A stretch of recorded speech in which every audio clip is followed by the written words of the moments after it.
I'm feeling lousy this morning. I have my role here, and it's got nothing to do with the Irish. It's got to do with sinuses, and that's no Irish centre flyoff or flanker. What a performance from Ireland. Ireland standing tall. 13-8 winners against the Springboks, the world champion Springboks up against the number one Irish. And fantastic occasion, just a wonderful game. Could have been a World Cup final, Zels. And I thought that the script makers would come to the party. It would be 13-all because we know we wouldn't have got that last game. Yeah, look, I think it was a fantastic product, for want of a better word, for the neutral rugby fan. I think the vibe, what we saw on TV, I'm sure if you were in the stadium, it was even better. It was a thrill fest. I think people, the neutrals, I think would really, really have enjoyed that. And I think Ireland were deserved winners and played really well in parts of that game. And lived up to their ranking, world's number one team. I didn't see too many of the Irish blokes being mangled, mate. Come on. Yeah, no, they weren't. Come on. I got to be honest, man. Here we go again. Conspiracy theorist number one. I'm not a conspiracy. I'm getting a little bit bored of watching Jacques and Rassie sort of play with their food, you know. I think the players gave it 100%. I think there isn't a player that played for the Boks on the weekend that didn't give it everything he had. But when they received the opening kickoff and tried to create from their 22, it was a little bit of a red flag. When they already know that they have a goal-kicking issue and they opt for 2 long-range penalties. A little bit of a red flag. Let's get back to them just now. I don't know. Because we owe it to all our Irish followers out there or consumers of our content. Yes. We owe it to acknowledge this Irish performance first and foremost. Fantastic. And then we're going to look and we're going to dissect the Boks performance. People talk about our physicality. Wow. I thought the Irish physicality was immense. They were double hits.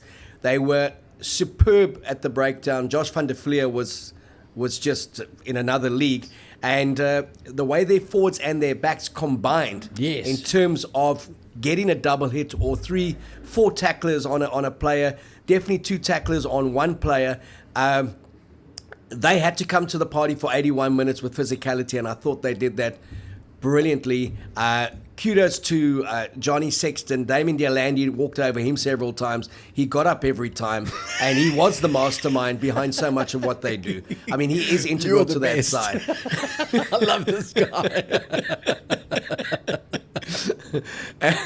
and the way their winners, Hansen and James Lowe, manhandled our winners. The Aussie and the Kiwi. Yeah, the Aussie and the Kiwi were outstanding in kind of thinking it was a rugby championship game.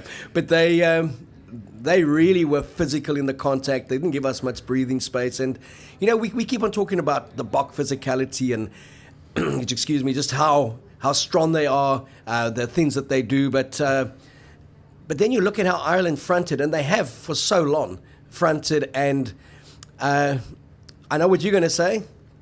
The Boks hurt them physically, and is that all that the Boks have got? Is that everything that Ireland's got? But I'm just looking at the 80 minutes. Exactly. Because there's a lot of ifs and buts. And if we look at the 80 minutes, Ireland were outstanding in every facet, deserved to be number one in the world, unbeaten in 16 test matches, lost only 2 of their last 29. And I thought it was more of a statement performance from Ireland than it was from South Africa. Yes. So I think Ireland played some great rugby. There'll be parts of that game that they are very, very happy with. There'll be other parts that they're not happy with, like their line-out was a bit of a joke in the first half. I think they finished the match with sub 80% tackle efficiency. So there are elements to their game that they'll want to improve. And the bottom line is they got the win. At the last World Cup, they didn't feature. 4 years on, they've beaten the world champions in a must-win game, or at least a game that was tabled as a must-win game.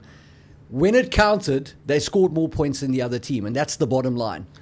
And if you look at that game in that context, fantastic for Ireland, and sincerely, congratulations. Well done. And they got the W. And the one thing that we've questioned all along is will Ireland, as a squad, be able to handle the pressure of being a favourite at a World Cup, given they've never gone past the quarter-final. But just like the French over the last 4 years, the golden generation, this is a golden generation of Irish players. This is unlike any other Irish team we've seen in terms of mentality. This is a team that could go to New Zealand, drop a game against the Maori All Blacks, drop the first test, 42-19, come back and not lose again. They beat the Maori All Blacks, then they won in Wellington against the All Blacks and won the decider. Forget how at odds the All Blacks were. That took mental resolve. They really did the French in the Six Nations at home. That took mental resolve. There was pressure on them. They got the 2 wins against Australia and South Africa last year at Dublin, both by 3 points. Again, showed mental resolve, and that's what Farrell said afterwards. It was the mentality that he thought was the biggest thing that the Irish took from the game, that it was a game that they were on many occasions in a position to lose. But previous Irish teams would have probably folded and buckled. They showed composure. They were aided by, I think, a Springbok inability to show patience and really to trust their own physicality. But they got the win, and it sets them up for a cracker against Scotland and whoever they play, because there may be, as you say, be twists and turns. It should be that the Ireland plays the All Blacks and South Africa plays France, but who knows what goes on in the last 2 weeks when it comes to those permutations. But they are living with that pressure of being one of the tournament favourites and seem to be embraced, and I think that comes down to Farrell and obviously what Sexton brings to that team. But conditioned, and the biggest thing that came up for me was when you look at Porter playing 75 minutes, scrumming against 2 of our best props. Why did we take Bongi off after 62? He should have played through for the... You know the answer to that question. I do know the answer to the question, but the point is that props can play for near 80 minutes. Hookers can play. We saw that with Malcolm Marx. And they played to win that game, and they played with mongrel and intensity that they needed. They didn't make predetermined substitutions for the sake of making them. Mate, and that is exactly the point. And I think you hit the nail on the head there, is that what Farrell has done with this Ireland team, and that's the one question mark that you would have had as an Ireland fan or as a pundit about Ireland for traditionally, is can they win when it counts? And how to change that is to create that culture of winning. I can't remember who said it after the game. One of the Irish blokes was like, we had no doubt we were going to win this game. There's just this feeling in this camp that we can make things happen and turn it around and find ways to win. And that's what Farrell has done there in the last 4 years, is he's built that. Unlike the Boks, Ireland got out to win every single time they play, and they were getting it right. And that's given them a sense of confidence that's worth, an extra 20% probably in a game, where maybe they don't necessarily always have what it takes to contend with top-ranked teams. That winning culture, that winning mindset is part of their fabric now. And I think there's something in that. I think that makes Ireland dangerous going forward. Let's go back to the Bok effort. Took 5 of their first 6 lineouts and then hardly contested again. Why did the contest stop, or did Ireland fix something? No, mate. I mean, if you were going to make a radical change for the playoffs and bring a guy back in from the cold who ostensibly is there to kick goals, you couldn't really afford to have the Boks smash Ireland in a pool game and have everybody on song. I don't know. I look at some of the decisions in that game, not from the players. Again, I think the players gave it everything, but I look at the decisions from the coaching box in that game. There's no ways Rassie thinks that they're going to bang over that long-range penalty. There's no ways they don't drive those lineouts as much as they have in the past. None of it makes sense. Yeah, I mean, the 2 long-range ones, 7-3 down, 55 meters. How do you explain that? It's like, as someone's... many people commented, you pick a 7-1 bench and you hardly maul. Is that because they didn't want to maul? And we saw a very similar thing at the last World Cup, where they didn't really show much in the pool stages. A little bit against Italy. I mean, they were ferocious against... They played an Ireland-type game in that 2019 Open against the All Blacks, and credit to the All Blacks in that first 30 minutes for somehow being 6-0 down. Yes. Or 3-0 down. They kind of just defended like their lives depended on it, and kind of withstood that onslaught. 2 quick tries, 17-3. We fought our way back, got to 17-13, and the last 2 penalties won them that game. But the Boks left that game, as we said in the previous episode, feeling we can compete with these guys. We just can't give them that 14-point blitz. Ireland played with that ferocity, and they had to, because the Boks, and again, the Boks players pitched up to win that game. 100%. There's no way they want to 100%. lose that game. It's just with the approach that they had, were they good enough to win that game? No, they weren't. And did they play to their potential strengths consistently? No, they didn't. And you don't rely on, even at their worst, you rely on a 50% return rate with kicking. Theirs was 20%. They nailed the first one and nailed nothing after that. And even at 10-8, in a pressure situation, at 10-8, in a World Cup playoff game, they go for posts. They don't stick it to the corner and go for the try. They want to get ahead 11-10. They want to back their exit from the kickoff receive. And it was as if one could say they didn't back certain things, or they were comfortable to back them. And it was, let's see what Ireland has got. When they had a hooker who could throw in the line out, then they were kicking for poles. When they had a hooker who couldn't throw in the line out, then they were taking the line out. And they got the skew throw. So, and there's been a lot of defence for the team from Rassie and Jock, understandably, to say Dion got 4 out of 5. It can happen. Marnie can have an off day. Pollard's not necessarily going to be a lifesaver. An interesting chat with Percy Montgomery over the weekend, and if anyone can kick goals, it is the guy who kicked 4 out of 4 in the World Cup final for us in 2007. And his thing was, look, any kicker can go through a dip. Any kicker can lose confidence. He's not working with Marnie, so there's also the personality of the player comes to the fore. But just from what he's seen on television, he thinks that his kicking tee, it's as simple as his kicking tee is too high, but that he's put too much emphasis on counting down the clock. He brings it right down to that 2 seconds, and he kicks and he hooks.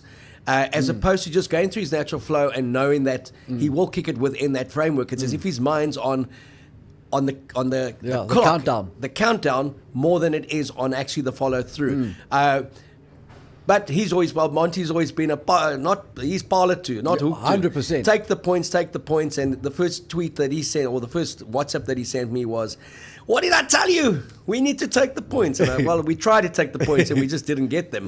But yeah, I mean, Pollard has to come back. He's coming back. A lot of people ask me, Marnie stays, Pollard goes to 12 and Deolandi out. Speaking to a lot of people as well in the game, their belief is Deolandi, as yours is, too slow for 13, and would get exposed against a team like France or Ireland again or New Zealand. It's got to be a straight swap, and we play a very different kind of game, and then we play to the strengths of that 7-1 split or 6-2 split. Yeah, so for me, I think Andre comes in at 10 or he doesn't come in. And I'm not talking about Tonga, I'm talking about when the game is on the line. Because I think the most efficient route to victory in Test rugby is to play the numbers. And the numbers dictate that you kick your points and that you defend well. And then after that, when you get opportunities on counter and on the break, that you score. Now, obviously, Marnie factors in that second part and kick receipt. He's a dynamic playmaking guy. But you're not going to win the World Cup by scoring more tries than the other team and not kicking more points. And I think where Hundred adds potential value at 10 as a relatively physical 10 and a guy who kicks consistently at the 75% mark, having him at 12, I think he's not physical enough for 12. He's not a target setter. And the upside of having him there for the goal kicking, I think that there's a net loss in that equation. So I think you either play him at 10 with who I think is the best 12 in the world at 12, or you don't play him and you go with Marnie. Okay, now you say Damien Deolandi is the best 12. The world says Bundiaki at the moment is the best 12. Personally, I felt there was nothing between the two of them, because on the one-on-one matchup, neither got past the other one. The difference was Bundiaki went over Marnie Libok, and that resulted in an Irish try. Damien Deolandi went over Johnny Sexton a few times, and it didn't result in a Boks try. I thought Damien was very good. Bundiaki, outstanding, and all credit to Ireland. You know, people saying, oh, look at the Kiwi. Bundiaki played 43 games for Counties Manukau and 25 for the Chiefs, and he played there for 3 years. Started his career playing club rugby in East Malaysia, by the way. How do you know that? And he has gone over, since 2014, he's been at Connacht. Did the 3-year residency in terms of their project play, and has played 50 tests for Ireland and been with the British and Irish Lions. And this is the best we've seen him at this tournament. But he is developed by Ireland. He has been coached in Ireland, and he is a product of the Irish system, without a doubt. He's been there 9 years. He was in New Zealand as a professional for 3. So I see him full on as an Irishman, just like I saw CJ Stander as an Irishman, because he went and developed his game there and made it there. James Lowe, not so much. He's played for the Maori 6 times, 50 plus games for the Chiefs, or 43 I think it was, and New Zealand lost one there. By not going with James Lowe. But certainly Bundiaki and the Aussie winner Hansen, they've been developed in Connacht, and their game is absolutely involved with incredible Irish coaching, and they they are technically better players than when they arrived in Ireland. No doubt. I mean, that's one thing the Irish system will do for any player is technically they're on point. If you want to develop your skill set and refine your game, Ireland's a good place to go. Their structures are built on that. So, well, again, credit to Joe Smith, who ironically may be in a coaching box against his former team. He spent 8 years in Ireland. He really took that New Zealand system to the 4 provinces. They built a very strong team around Leinster, aka the Crusaders. And Andy Farrell has taken that team a lot further in terms of what he's got out of them. But what we're seeing from Ireland today, or over the weekend, is a combination of the best of what Joe Smith provided and what Andy Farrell has added to that. And I think credit must be given to Joe for what he inherited and what he built. No, spot on. And he just has an affinity with those players, a lot like Gatlin has an affinity with the Welsh players. He couldn't replicate that in New Zealand. Warren Gatlin went back to New Zealand, was an absolute disaster at the Chiefs. They never won a game. Goes back to Wales, picks up the rabble, and actually has turned them into something resembling a rugby team that knows their DNA and knows how to play to that coach's kind of coaching philosophy. Now, if you look at Ireland, those players have certainly embraced Andy Farrell. Absolutely. And I think Andy's probably he's added a little bit of edge that may have been, I wouldn't say lacking, but certainly his personality and his demeanor and his son suggests that he's a guy who's not, and his history, his rugby playing history. He's a guy who brings a little bit of physicality and mindset, if nothing else. And that's certainly something that can and has improved Irish rugby. Okay, so Ireland incredibly well positioned. Any elements of their game that surprised you that you thought wouldn't be as good? No. Like I say, their defense, I was surprised that they struggled. Well, not struggled, but their numbers were not as great as they could have been. Yes, they dominated the breakdown. I think when you're playing a team that can't kick goals and can't win a line-out, it gives you a little bit of license to have a go at the breakdown more than other times. And that's taking nothing away from the way that they played. I think technically they were on point. I'm not sure how much, in the context of it, I'm not sure how much value to place on that. What I do like about Ireland is their vibe. There were a couple of times they got rolled in the scrum, they recovered. Despite the fact that their set piece wasn't operational, they won the game. And like I said right at the beginning, that winning mindset that they've got, there's a spirit, there's a gees, as Scotty Gibbs would say, in that team that makes them dangerous. Because when Oaks believe that they can win, they go up a level. And I think that is primarily what Andy Farrell has done there in his time. I think that is a massive boost to Irish rugby, and that's what makes him particularly dangerous going into the playoffs. All the pressure on them, though, now. They have to beat Scotland, and they go into the quarterfinals as red-hot favourites. Yes, and I mean, as much as we like them, they've got some big teams coming up, as does everybody else, but they've got some big teams between them and that cup. Well, I mean, if they do go on to win it, they've certainly done it the right and the hard Correct. way. There can be no doubts about it. There's no easy pickings for those guys. Correct. Looking at the Boks, the breakdown, they won 3 turnovers in this game, which is 50% less than they historically have won in the last 4-year cycle. Down to Malcolm Marx or just down to their approach? When I say Malcolm Marx, his absence. Yes, yeah. That's a great question. I mean, we weren't short of fetchers. We weren't short of guys who are low on the ground. In a way, the Boks kind of, and this is what I said right at the beginning when they try to play from the kickoff into the 22, the Boks try to out-Ireland at stages in that game. What they got right, though, was defensively, we were on point. Our defense was superb. Physical, double hits, dominant tackles, relatively good tackle efficiency. We swarmed on defense. The defense wasn't too bad. But yeah, I don't really know how much to make of that Bok performance because, like I said, the game management kind of undid all the good stuff that they were doing around that. So, yeah, look, the defense was outstanding, which then shows intent and intensity of the players. So even the Bundyaki break, there was a stumble from Gibson Park at 9, which does slightly halt the defensive momentum. And then he stepped Lebok and went over him, and the Faf on the inside, Dame Delandi on the outside, and Sia behind. We're never going to catch him. Yeah. It's a very good scrambling tackle from Kirtley Orenser, and then they had the momentum to score from there. When you look at our try, it was well constructed. It looked very much like an Irish type try. it could have gone through the hands of, well, it really didn't need the big long pass that people thought may have been a bit forward in terms of where it was received. 5 meters forward, and we'll take it. And by the way, Hansen was about 5 centimeters inside the line. So people who are saying that his elbow was on the line, it was a try, mate. Yeah. They, I felt, got through us once when they nearly scored. Yes, and we scrambled well. Yes. But other than that, we contained them. And very few teams have contained this Irish team's attack, Yes. and technically very good. And there were some big hits put on Johnny Sexton. I'd say for a 38-year-old to get up every time, Damien Delaney, no slouch when he hits you. Yeah. Look, I 13-8. All credit. I would have loved the 13-all result at the end, so there couldn't be any bragging rights. But I certainly found my Cork heritage from the province of Munster, where the Kahan surname comes from, and was if you're going to lose to one team at the moment, lose to the best team in the world, and in a great contest. And I thought that was what the World Cup needed, was a game like that. Yes. What the World Cup didn't need, Zels, was Wales 40 and the Wallabies 6. I called it. Sure, that is a mess, eh? That is a mess. Credit to Wales. Who would have said Wales would be the first team to qualify for the playoffs, mate?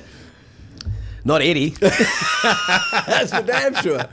No, look, Australia have got some serious problems. But I'm going to stick with what I said before, where I don't think the issue with Australian rugby is the coaches. And I think if you go through Dave Rennie and Eddie Jones, and you try and change that to find the solution, I'm not sure that that's where the solution is. Well, if you go back to Dave Rennie, with the exception of when he played their second stringers, and I mean their first stringers would appear to be second stringers, against Italy on last year's tour, and they lost. And that was like kind of the one that took the Australian, or Rugby Australia, over the edge to get rid of him. Yes.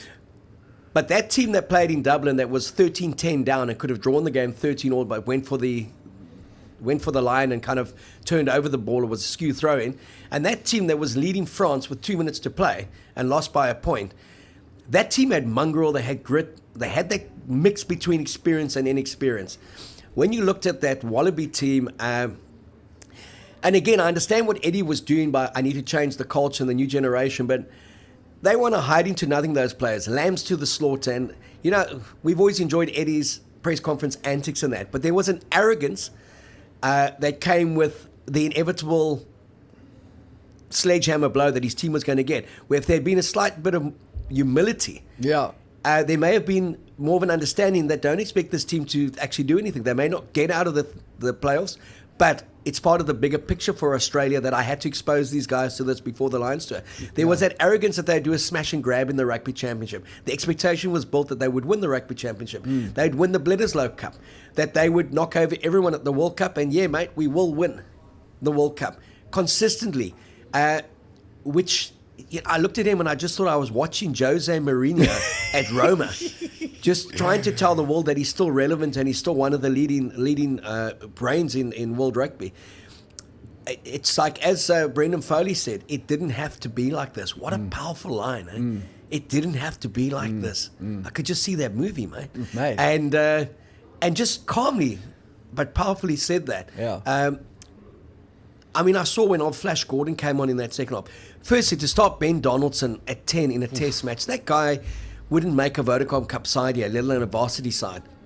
And then Flash Gordon, who's got a great running game if you play in sevens, overcooked the one kick to the side. Absolutely no experience around him. They just needed a couple of old heads to say, hang on a second, this is how we're going to play this game. And I think that's where, for me, Eddie got it totally wrong, is take the Quade Coopers of the world, the Michael Hoopers, to that World Cup, and let them know that this is your final hurrah, and let your legacy be what you brought through. And I think just the irritation for me was just this smugness and this arrogance of, I'm not going to answer a question because if you're asking something, you know nothing about rugby. When you look at what they've produced, mate, the question would be, has Eddie lost the plot? Yeah, so look, we spoke about it in the last episode. We agreed his management of the media is probably him writing checks that the Wallabies can't cash. But the reality also there is that the Wallabies have gone to the World Cup. The historical weaknesses of Australia have been up front, have been the scrum, have been tight head. They go to this World Cup, Alatoa's out the mix, Tupou's injured, James Slipper, that's somebody's dad, is now starting on the tight head side. I mean, what was already a problem just became an impossibility for them. And again, that just underlines that Eddie needed to manage how he deals with the media way better, because they were always going to be on a hiding to nothing there. And then the obsession with rugby league players. I mean, also backline players. Australia doesn't need backline players. No, they need forwards. Yeah, mate. And come and sign a Quinn Roux. You know? No, exactly. And you'd think there'd be a lot more South Africans that would have come to the fore in the Australian system. They got huge problems. They should be out, destroyed at the breakdown by Fiji and destroyed in the set piece by Wales.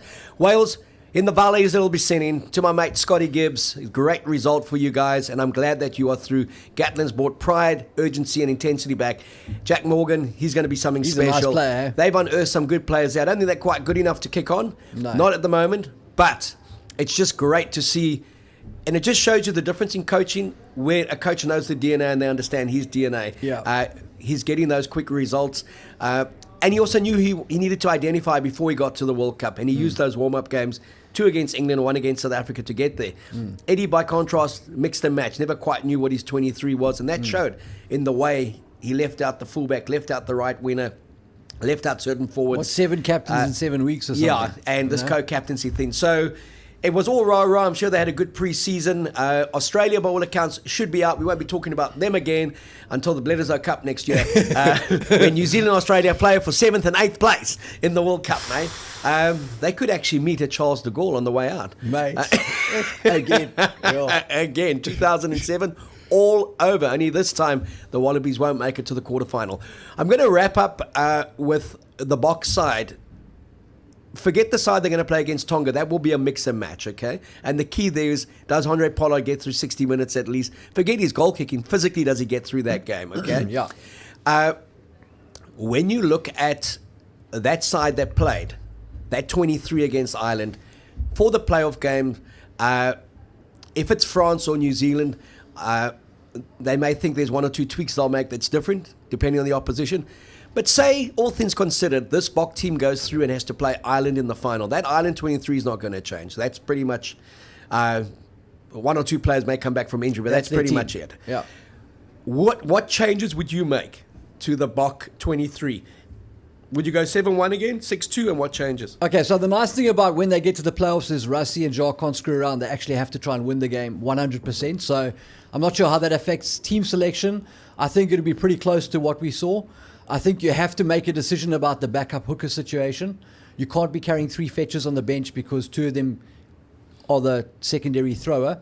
I would definitely, obviously, Dwayne Vermeulen needs to come back in. I like Dwayne to start personally and have Jasper on the bench. Peter Steph du Toit is a massively, massively important player for us because we don't really have a backup for him. We have a guy who can stand in the 7 jersey, but we don't have a like-for-like guy that goes into that role. So what we do have is 2 monsters that come off the bench, add massive value. I think that stays the same. The front row probably stays the same. Bongi has to start. We need to keep that guy healthy for the duration of the World Cup. And I really sincerely hope they've scrambled somebody to be the emergency next guy up, because if we wait until a potential injury there to make a decision, I think things could get ugly. Faf got a lot of heat. There were elements of his game that I really enjoyed on Saturday. In those big games where you want to be physical and you want to be defensive, Faf obviously adds value. So, Kenny Moody, do you find a place for him? So for me, this Tonga game is a game where you give him a go at 13 specifically to see, are you going to make a decision that he's your 13? Because I think he adds significant X factor, and in the big moments when it's tight and it feels like you don't have time to think, he seems to have 10 minutes to make a decision. And that was what was lacking on Saturday with Jesse and the offload right by the try line, all that sort of stuff. I think Keenan is a guy you have to consider because he's just such an X-factor player. Do you see him in the playoffs being at 13 or 14 in place of Kurtley Arendse? Yeah, that's a tough call. Like I said, I'd like to see him against Tonga and make a decision about potentially starting him at 13. I would have had him ahead of Kurtley already on the wing this past weekend, so they've gone with Kurtley. They obviously see value tactically from Kurtley. I love Damien at fullback this weekend, played a great game, and I think they'll stick with him going forward. Well, I hope, I think he's done enough to earn that jersey. So, but big decisions, because you're leaving out Willie Leroux, massive experience. You've got to get Dwayne back in the mix. Interesting to see him in the coaching box. Yeah, very interesting, and very interesting to see how ballistic they were going to kick from 55 meters. Again, there's things that will only be answered in the playoffs because it is the playoff, and there's no shenanigans when it comes to the playoff. You've got to win it. But one thing we can learn from 2019 is when it came to that quarterfinal against Japan, semi-final, and the final against England, they came and produced 3 games we hadn't seen at the World Cup, and they stood tallest when it mattered most, and they got the results. Speaking about standing tall, I was really impressed with how we dealt with the high ball on the weekend. There wasn't a lot of it, but when it came, we did a great job, and that was encouraging. Oh, thanks for adding that, Yeah, mate. I don't know if that's something you thought. The 2 small winners at the back, Yeah, where people they did thought they great. could be exposed. No, look, it was a great game. We'd be talking potentially about a Bok win by a couple of points and saying what a great side Ireland is. We're talking about an Irish win and saying what a great side the Boks are. But have they fired all their bullets? There's a question mark over that because of game management, as you rightly pointed out, Zels. But everything to play for against Tonga this weekend. We need a good, strong 4-try bonus point win and good points differential. Because as you told me earlier, it could come down to all 3 teams getting 15, and South Africa goes home because of points differential. And I just don't see this Irish team ever going out and wanting to lose to Scotland to try and favour who they play in a playoff game. Agreed. They've beaten the Boks. They've beaten them twice in the Rassie, Rasmus, Jock, Nienaber era, and they will say the third time we want to beat them is in the World Cup final, and that's going to be the sweetest one of all. Maybe just tell listeners that if teams are tied on the log, it's head-to-head is the first tiebreaker. In a situation where if Ireland had beaten South Africa had beaten Scotland, and Scotland had beaten Ireland, and all 3 were tied on 15 log points, obviously head-to-head couldn't decide that, then it would go to points difference. Wow. Can you repeat that again? No. So you've got that. Just to all my Irish mates, fantastic result. You got to wear green and you got the result. You guys been amazing. Wonderful analysis as well. I keep on saying it. Bernard Jackman, one of the best. Go and kind of take a look at his Twitter feed, subscribe and get his columns. And then Brian O'Driscoll, the god of Irish rugby, he called it. He said 4 points in a tight game. He felt that they would cut us to shreds a bit more. I didn't think they did that, but well done, Bod. And then to our own money man, he called an Irish victory, and let's not forget that. He called the Boks to beat the All Blacks, and he called the Boks to lose to Ireland. So Money Man on the money. You know where his Facebook page is. Follow him. His show will be out a bit later in the week with Zels when they talk all things money and betting. We'll be back later in the week to talk Tonga and to talk the Springboks and to talk what it means in the context of the playoffs and the World Cup.